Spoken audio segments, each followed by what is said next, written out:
মরহুমা সাবেক প্রধানমন্ত্রী বেগম খালেদা জিয়া রাষ্ট্রীয় 7 দিনের শোক শেষে চলছে নির্বাচন প্রস্তুতি।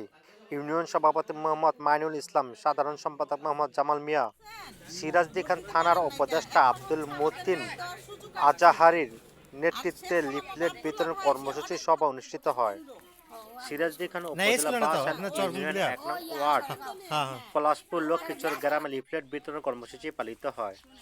সিরাজদি খান থানার মহিলা নেত্রী মুক্তা চৌধুরীর নেতৃত্বে লিফলেট বিতরণ কর্মসূচি পালিত হয়।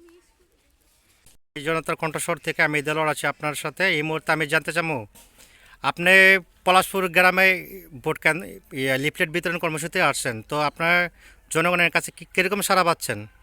আপনার কি মনে হয় যাতে এই কেন্দ্র থেকে আপনার বিপুল ভোটে পাস হবে এরকম কিছু? বিসমিল্লাহির রহমানির রহিম। আসসালামু আলাইকুম। জি, আমি আজকে সকাল থেকে পলাশপুর গ্রামে ছিলাম।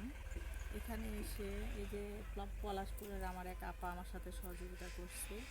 এখানকার সভাপতি সেক্রেটারি ওনারাও আমাদেরকে সহযোগিতা করছে এবং প্রত্যেকটা বাড়িতে আমি যাওয়ার চেষ্টা করতেছি। এখনও পুরো শেষ হয় নাই, আরও কিছু বাড়ি বাকি আছে। আমি যাব, যতটুকু বাড়ি আমি ঘুরছি আলহামদুলিল্লাহ সবাই ভালো কথা বলছে। আবদুল্লাহ ভাইকে ভোট দিবে, ধানের শীষে ভোট দিবে, ভোট দিয়ে তারা জয়যুক্ত করবে। তো এখানকার আমাদের এলাকাটা ভিতরে সিরাজদি খান থানা ভিতরে মুক্তা পলাশপুর এলাকায় মুক্তা পারছে তার সহযোগিতা আজকে আমরা গ্রামে এখানে ফিল করছি। আমি এলাকার কিন্তু আপার নিয়ে ঘুরে এই এলাকাটার ভিতরে ভালো মানুষের উৎসাহ দেখেছি যে এখানতে বিপুল ভোটে পাশ করবে। তাদের চাওয়া পাওয়া কি মূলত? তাদের চাওয়া পাওয়া হচ্ছে যে এলাকার ভোট জানি সবাই পায়। তা আপনার কি মনে হয় যাতে রাস্তাঘাট উন্নয়নমূলক এরকম কিছু দাবি করছে তারা? হ্যাঁ, আমাদের এখানে এলাকার বাসী সবাই আছে, আমাদের নিম্নত মানুষ এরা চায় এলাকাটা রাস্তাটা খুবই অনেক অনেক বছর ধরে ভাঙাচুরা করে রয়েছে।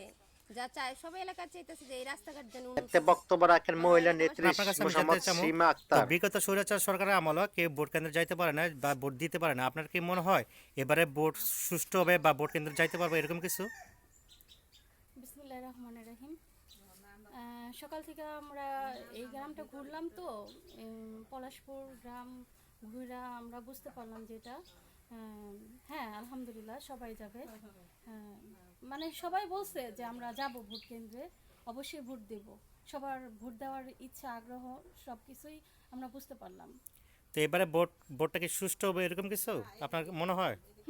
এটা সুস্থ হবে, মানে সবার একটা আনন্দ আছে, ভোট দেওয়ার ইচ্ছা আছে, উচ্ছ্বাস এরকম হ্যাঁ দেখতে হ্যাঁ পাচ্ছেন? হ্যাঁ, এরকমই আমরা বুঝতে পারলাম যে মহিলাদের সবার ভোট কেন্দ্রে যাওয়ার একটা আগ্রহ আমরা তাদের মাঝে দেখতে পারি। ঠিক আছে।